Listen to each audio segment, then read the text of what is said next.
Herkese merhabalar, ben Huri. Huri Metek Mutfak'ta kanalıma, mutfağıma hoş geldiniz.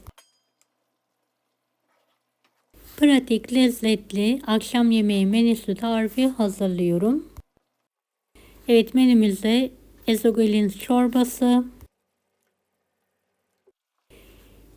yahni, patates püresi ve 5 kaşık tatlısı var. Tatlımızı hazırlayarak hemen başlıyorum. 3 adet yumurta,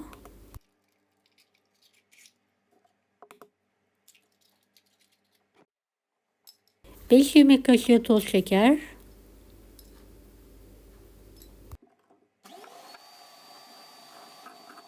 köpük köpük olana kadar karıştıralım.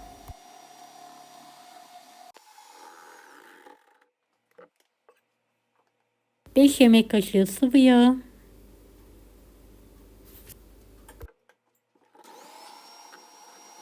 karıştıralım. 5 yemek kaşığı irmik, 5 yemek kaşığı un, 1 paket vanilya, 1 paket kabartma tozu. Evet, homojen olana kadar karıştıralım.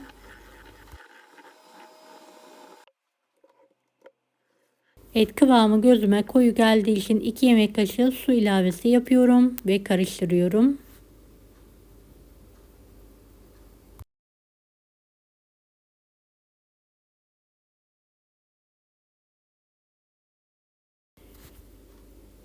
Evet, bu kıvam yeterli olacaktır. Yağlanmış tavaya 5 kaşık tatlımızı dökelim. Kapağını kapatalım. Orta ocağı kısık olacak şekilde ayarlayalım.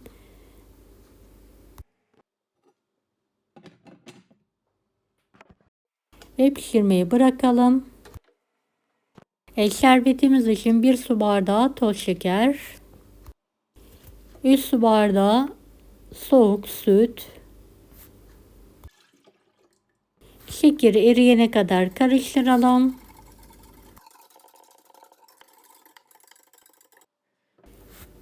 Şöyle tavayı döndürerek pişirmeye devam edelim. Ara sıra buharlaşan kapağı bir peçete yardımıyla silelim. Şöyle spatula ile kenarından kaldıralım. Üzerine fırın kağıdı serelim.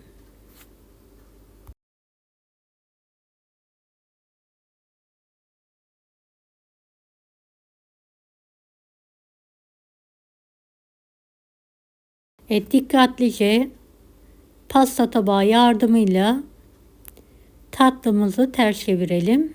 Evet, tavaya biraz yapışmış. Tavayı temizledikten sonra tatlımızın diğer tarafını da döndüre döndüre pişirmeye devam ediyorum. Belli bir süre geçtikten sonra altındaki kağıdı çıkartıyorum ve pişirme işlemine devam ediyorum.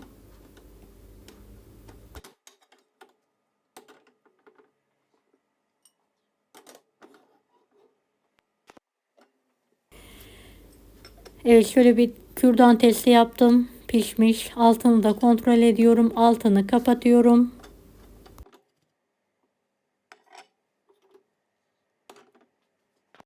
Sıcak tatlıya soğuk şerbetimizi gezdiriyoruz.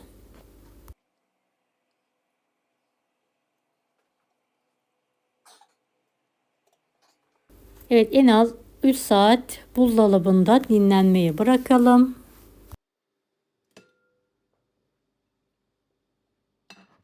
Dinlendirdiğimiz tatlıyı dilediğiniz şekilde kesebilirsiniz. Ben küçük kareler halinde dilimliyorum.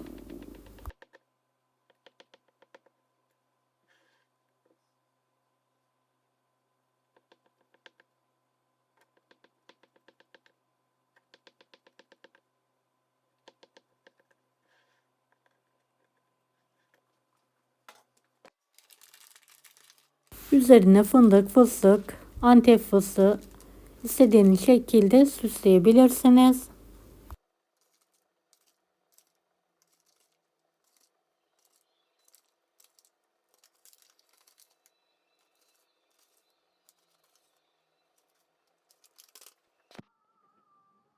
Şöyle bir tane dilimi çıkartarak sizlere yakından göstermek istiyorum. Lezzeti gerçekten muhteşem oldu. Hem ekonomik hem de lezzetli. Evet, fırın kullanmadan hazırladığımız tatlımız hazır. Evet, yahnimiz için şöyle yağlı dana yumuşak et var. Yıkadım. Tencereye alıyorum. Kapağını kapatıyorum. Orta ateşte etimi pişirmeyi bırakıyorum. 2 tane kuru soğanı yemeklik olacak şekilde doğrayalım.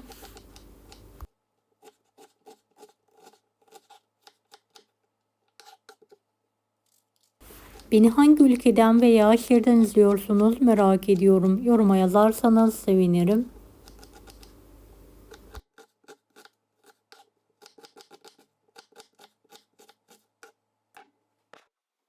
Şöyle bir etimi kontrol ediyorum. Biraz daha yumuşaması için bekliyorum.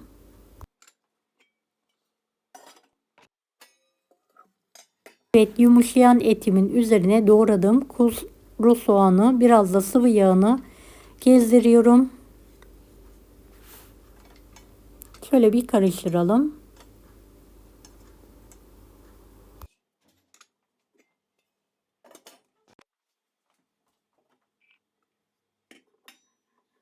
Bir yemek kaşığı biber salçası, 2-3 yemek kaşığı domates suyu ekleyelim.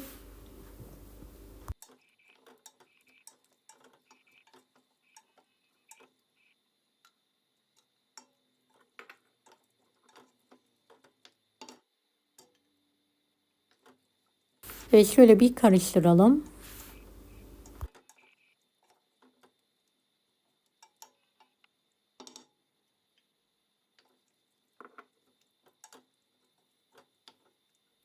Çok az daha sıvı yağ gezdiriyorum.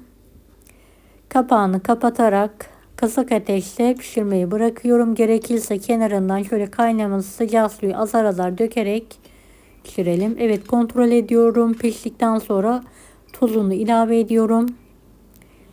Evet, kıvamı, yumuşaklığı gerçekten tam yerinde. Altını kapatıyorum. 7-8 tane patatesi kabuklarını soydum, yıkadım. Bir tencereye küp halinde doğrayarak alıyorum.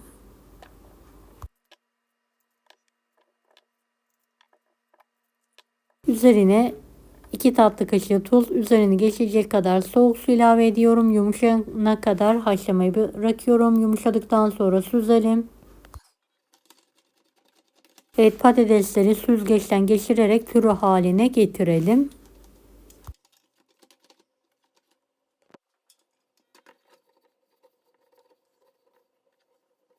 Evet, biraz bu kısmı zahmetli. Tamamen hepsini püre haline getirdim. Tencereye alıyorum.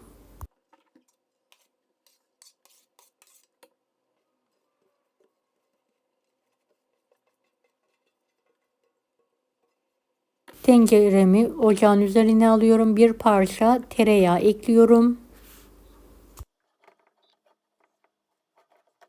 Tereyağı eriyene kadar spatula ile şöyle ezerek patates püremi nişastasını çıkartıyorum.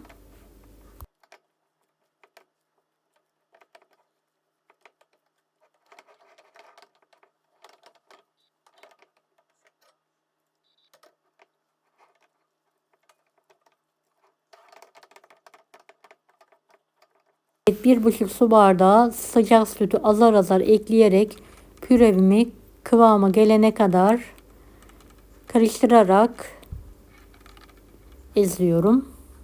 En son biraz karabiber, gerekirse tuz ilavesi yapalım.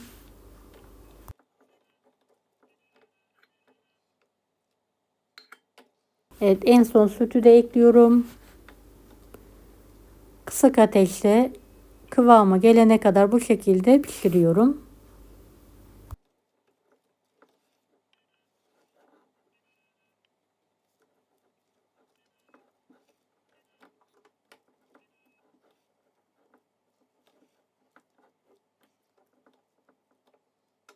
Evet, patates pürem de artık hazır.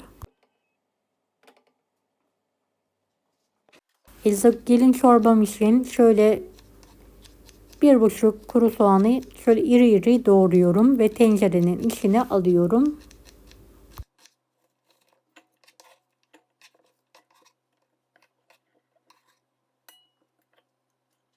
Evet, bir tane patatesi minik küpler halinde doğrayalım. Bir tane de havucum var. Onu da küpler halinde doğrayarak hazırlayalım. Bir su bardağı kırmızı mercimek, bir yemek kaşığı pirinç, bir yemek kaşığı bulgurum var. En son yıkayarak suyunu süzelim. Soğanların üzerine sıvı yağ ekliyorum. Kokusu çıkana kadar kavuruyorum. Evet, şöyle soğan kokusu geldikten sonra patates ve havucumu ekliyorum. Birlikte kavuruyorum.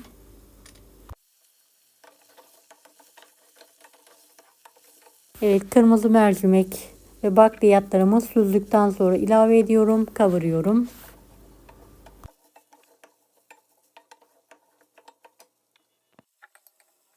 Şöyle yarım yemek kaşığı biber salçası.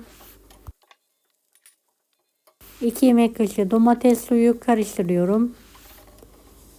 Evet, kavurduktan sonra sıcak su ilavesi yapıyorum. Üzerine gelecek kadar su ilavesi yaparak sebzeler pişene kadar kısık ateşte çorbamızı pişirmeye devam edelim. Evet, patates ve havucum piştikten sonra blenderla şöyle pürüzsüz olana kadar çekiyorum.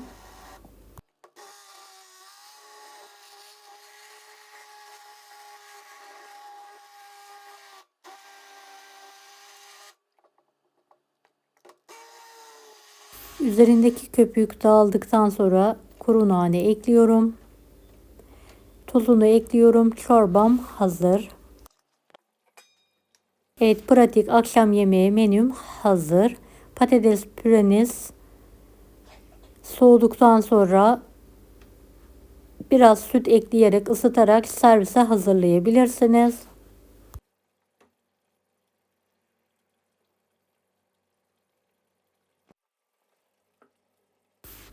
Evet, ezogelin çorbam da tam kıvamında oldu.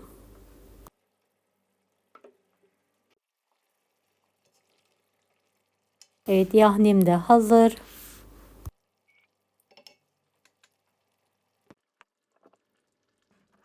5 kaşık tatlısı da gerçekten muhteşem oldu. Revani'den çok daha lezzetli.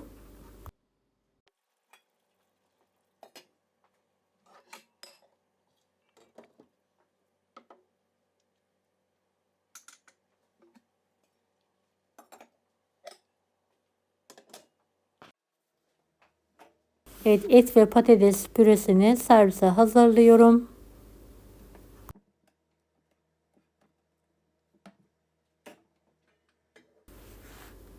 Deneyecek olan herkese şimdiden kolaylıklar dilerim. Allah'a emanet olun. Hoşçakalın.